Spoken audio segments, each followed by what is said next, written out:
Well, what basically focus is transformations, as I mentioned before, but what it means um, looking after transformative change.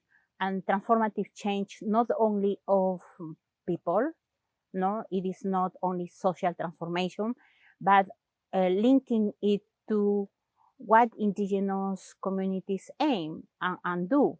It is linking social, cultural, political, economic, and most importantly, environmental change. Okay, my research is conducted at international levels. I work with different organizations, for example, members of the CGIAR, Biodiversity International, the International Potato Center, and if we go to a more regional scale, it is the Andean Initiative, working in Andean communities, but specifically with indigenous communities.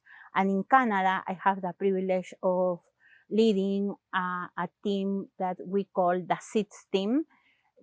Is working with indigenous communities. We are starting a project funded by OMAFRA in northern communities, and what we are going to do is to introduce new varieties while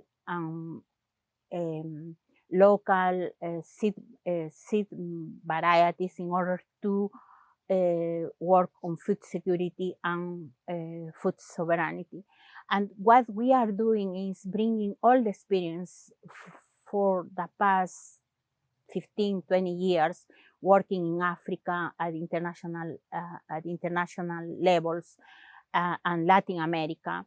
When I worked for the Royal Tropical Institute, I was part of the advisory committee, a scientific committee, introducing the integrated sixth sector development. And at that time, I worked, for example, with different organizations, not only international research organizations, but national research organizations in Kenya, in Uganda, Ethiopia, and Mozambique, in order to introduce or enhance the seed sector.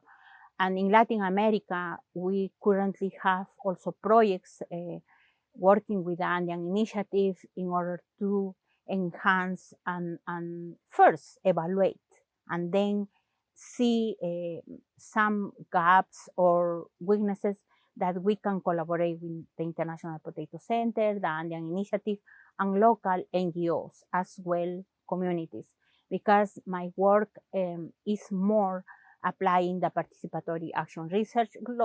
It is obviously that we modify the participatory action research in order to make collaborative, farmer-led, community-led research. So we look after the ownership of the research that has to be in the hands of the indigenous communities, and also generate data, generate information that is owned and managed by them.